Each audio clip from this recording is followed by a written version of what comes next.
మీ ఎలాంటి వ్యాపార ప్రకటనలకైనా వెంటనే మా ఛానల్ సంప్రదించండి. ప్రస్తుతం మనతో పాటు శ్రీ శుభంకరి సేవా సమితి వ్యవస్థాపకులు స్మార్త నరహరి, బ్రహ్మశ్రీ దుగ్గిరాల యాజ్ఞవల్క్య దిలీప్ శర్మ గారు మనతో ఉన్నారు. గురువుగారితో మాట్లాడేద్దాం. నమస్కారం గురుగారు. నమస్కారం గురుగారు, ఈ పరాభవ నామ సంవత్సరంలో విదేశాల్లో ఉన్న మన తెలుగు వారికి ఏ విధంగా ఉంటుంది? విదేశం అంటే అది ఏ విధంగా అవ్వచ్చు, ఆస్ట్రేలియా అవ్వచ్చు, గల్ఫ్ కంట్రీస్ అవ్వచ్చు, అమెరికా, కెనడా.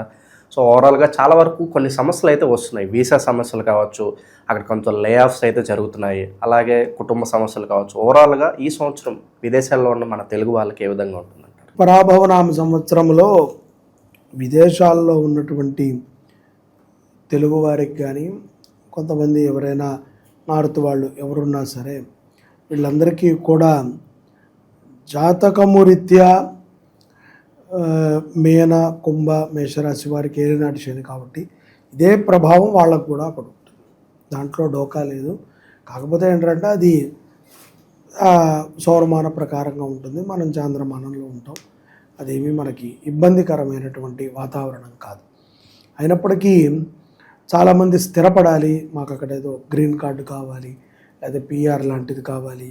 కొన్ని దేశాల్లో అయితే కనుక మేము అక్కడ రెసిడెన్స్ కార్డు తీసుకోవాలి, లేకపోతే ఈ కంట్రీలో 3 ఏళ్ళు ఉంటే తప్ప ఇక్కడ మాకు ఇల్లు ఇస్తారు, లేకపోతే ఇంకోటి ఇస్తారు. ఉన్నాయి మంచి మంచి పథకాలు మన దేశంలోనూ ఉన్నాయి, విదేశాలలో కూడా చాలా ఉన్నాయి. కానీ ఏదో ఒక మక్కువ, శుభ్రత ఉంటుంది, డిసిప్లిన్ ఉంటుంది, ఎవరు గొడవ ఉండదు.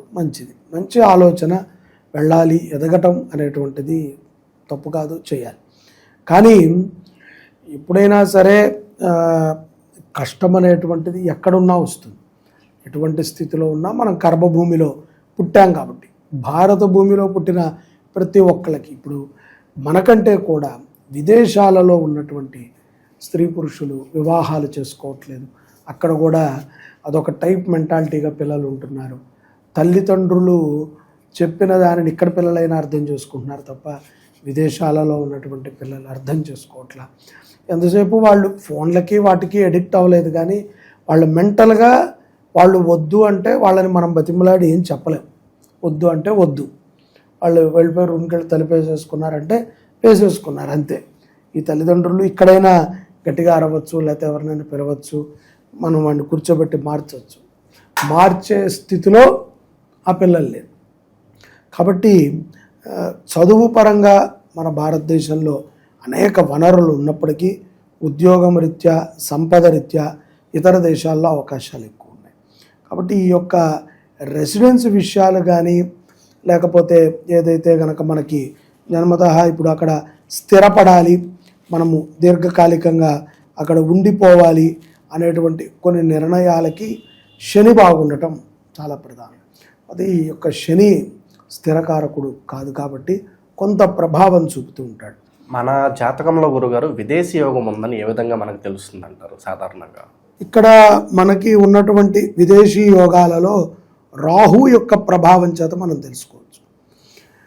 రాహు యొక్క స్థానం బట్టి, అలాగే 12 మన యొక్క జాతకములో మన లగ్నం నుంచి 12వ స్థానంలో ఉన్నటువంటి గ్రహస్థితి బట్టి మనం చెప్పుకోవచ్చు. గురుడు యొక్క వక్రభావం నుంచి, గురుడు యొక్క స్థానం నుంచి కూడా మన పిల్లవాడి యొక్క భవిష్యత్తు ఏంటి, విదేశాలకు వెళితే ఉండగలడా, ప్రేమ వ్యవహారాలు అక్కడే సెటిల్ అయిపోతాడా, లేకపోతే ఇండియాకు వస్తాడా, ఇవన్నిటినీ కూడా మనం రాహు యొక్క సంచారం ద్వారా తెలుసుకోవచ్చు. అది కూడా ఒక కర్మ గ్రహం కాబట్టి రాహు కానీ, కుజుడు కానీ, శని కానీ, గురుడు కానీ ఈ యొక్క గ్రహాల ద్వారా మనకి కుండలిని ద్వారా మనం తెలుసుకోవచ్చు. వాటి యొక్క స్థానాలు బట్టి మనం వాటిని గ్రహించి చెప్పచ్చు. అమెరికాలో మన తెలుగు వాళ్ళ పరిస్థితి గురుగారు చాలా వరకు లే ఆఫ్స్ జరుగుతున్నాయి. ఉద్యోగాలు మరి ఇక్కడే ఉండాలా, ఇండియా వచ్చేయాలనే సందిగ్ధంలో చాలా ఉన్నారు. ఉద్యోగాల పరిస్థితి ఏంటి ఓవరాల్గా అమెరికాలో మన తెలుగు వాళ్ళ పరిస్థితి? మేష కుంభరాశుల వారు చాలా జాగ్రత్తగా ఉండాలి. వాళ్ళకైతే కొన్ని లే ఆఫ్లు జరుగుతాయి. చాలా పెద్ద స్థాయిలో ఉన్న వాళ్ళు కూడా ఊడిపోతారు. కొంత ఈ 3 రాశుల వారు జాగ్రత్తగా ఉండాలి. అలాగే వృశ్చిక, ధనుస్సు, మిథున రాశుల వారికి పర్వాలేదు. కర్కాటక, తుల, సింహరాశుల వారు కొన్ని ఇబ్బందులు వచ్చినప్పటికీ తట్టుకునేటువంటి మనోధైర్యం ఉంటుంది కాబట్టి జాగ్రత్తగా ఉండాలి. ఈ యొక్క మేన, కుంభ, మేషరాశుల వారు శనిని ఆరాధన చేయటం, శివాభిషేకం చేయటం ద్వారా ఉద్యోగము ఉంటుంది. లేకపోతే అది కూడా ఊడుతుంది. గురుగారు అలాగే ఈ వీసా సమస్యలు, పిఆర్ ఆలస్యం అవడం ఇలాంటి ఇబ్బందులు కూడా చాలా మందికి వస్తున్నాయి. మరి ఎందుకు ఎలా అవుతుంది, దీనికి రెమెడీస్ ఏమైనా ఉంటాయంటారు? అదేనండి, 9వ స్థానంలో కొన్ని గ్రహ సంచారాల వల్ల ఈ యొక్క అవకాశాలు ఊడిపోతూ ఉంటాయి. ఇంకొకటి పిఆర్ కానీ గ్రీన్ కార్డు కానీ విదేశీయస్తులు వాళ్ళకి మండే అప్లై చేయమంటే మండే అప్లై చేయటమే, దానికి ఏమీ రెమెడీ ఉండదు. కాకపోతే ఆ మండే అప్లై చేసినప్పుడు దుర్ముహూర్తం ఉందా, గ్రహణం ఉందా, వాళ్ళకి సంబంధం లేదు, అప్లై చేయాలి. సో అలా డేట్లు మంచి రోజుని ఇవ్వటము అలాంటివి చూసుకొని వెళ్ళటం ద్వారా కలిసి వస్తుంది. అయినప్పటికీ కూడా గతములో ఎవరైతే కనుక ఒక 1 year 2 years కిందటి ప్రయత్నం చేశారో అటువంటి వాళ్ళకి బాగానే ఉంటుంది. కొత్త వాళ్ళకి కొంత భయంతో కూడుకుని వాళ్ళు అప్లై చేస్తారు. అయినా అవకాశాలు గురుడు మంచిగా కల్పిస్తాడు. ఈ యొక్క మీనరాశి వారు, మేషరాశి వారు, కుంభరాశి వారు వీళ్ళకి లే ఆఫ్లు జరిగినప్పటికీ కూడా అక్కడే ఉంటారు అనేటువంటి ఒక భావనతో నాకు ఇక్కడ జాతకం ద్వారా అర్థమవుతుంది. కొంత తులారాశి వాళ్ళు, తర్వాత కర్కాటక రాశి వాళ్ళు, వృశ్చిక రాశి వాళ్ళు కొంచెం ప్రయత్నం గట్టిగానే చేయాలి. ఏదైనా అవకాశం ఉంటే ఇండియాలో కూడా వీళ్ళు పెట్టుబడి పెట్టడం మంచిది. విదేశాల్లో గురుగారు డబ్బులు ఎక్కువ సంపాదిస్తున్నా కూడా డబ్బు నిలవట్లేదని చెప్పి చాలామంది బాధపడుతున్నారు. మరి దీనికి కారణం ఏంటి, మరి ఏం చేస్తే బాగుంటుంది? వ్యసనాలు, ఖర్చులు. వ్యసనాలు ఎక్కడైనా అంతే, అక్కడైనా అంతేనండి. వ్యసనాలు ఎక్కువగా ఉంటాయి. అలాగే ఖర్చులు, ప్రశాంతత లేనటువంటి జీవితం. పాపం మనం అనుకుంటాం కానీ దూరంగా ఉంటారు విదేశాల్లో హాయిగాని, అక్కడ ఏమాత్రం ప్రశాంతత ఉండదు. ఎప్పుడు ఏ ఫోన్ వచ్చినా, ఎవరితో మాట్లాడాలన్నా కంగారు, ఒంటరితనానికి మనుషులు అలవాటు పడిపోయి ఉంటారు. సో అందుకని ఎక్కువగా తాగుడు, తిరుగుడు వీటి మీద ఉంటారు. కాకపోతే కొంత విద్యార్థులు ఎవరైతే కనుక ఈ యొక్క 12 రాశుల్లో ఉన్న విద్యార్థులు ఉన్నారో వాళ్ళు జాగ్రత్తగా ఉండాలి. సంపాదించుకునేటువంటి వారు సంపదలో కంపల్సరీ కొంత భాగాన్ని ఒక మంచి కార్యక్రమానికి కానీ, దాచడానికి కానీ, అభివృద్ధికి కానీ పెట్టుకోవటం కంపల్సరీ. ఇక ఫైనల్గా గురుగారు, మరి విదేశాల్లో ఉంటున్న వాళ్ళు ఇటువంటి ఆందోళనలు ఎవరైతే ఉన్నారో, సెక్యూరిటీ లేకపోవడము, డబ్బు నిలవకపోవడము, ఇతర సమస్యలు చాలా ఉంటాయి. కామన్గా మరి వీళ్ళందరూ ఎలాంటి పరిహారాలు చేస్తే బాగుంటుందంటారు? వీళ్ళకి ఏం లేదండి, ఇప్పుడు అక్కడ ఎక్కడైనా సరే వాళ్ళకి ఏంటంటే మనోధైర్యం చాలా కావాలి. మనస్సుకి ధైర్యం, విష్ణు సహస్రనామం చదవటం.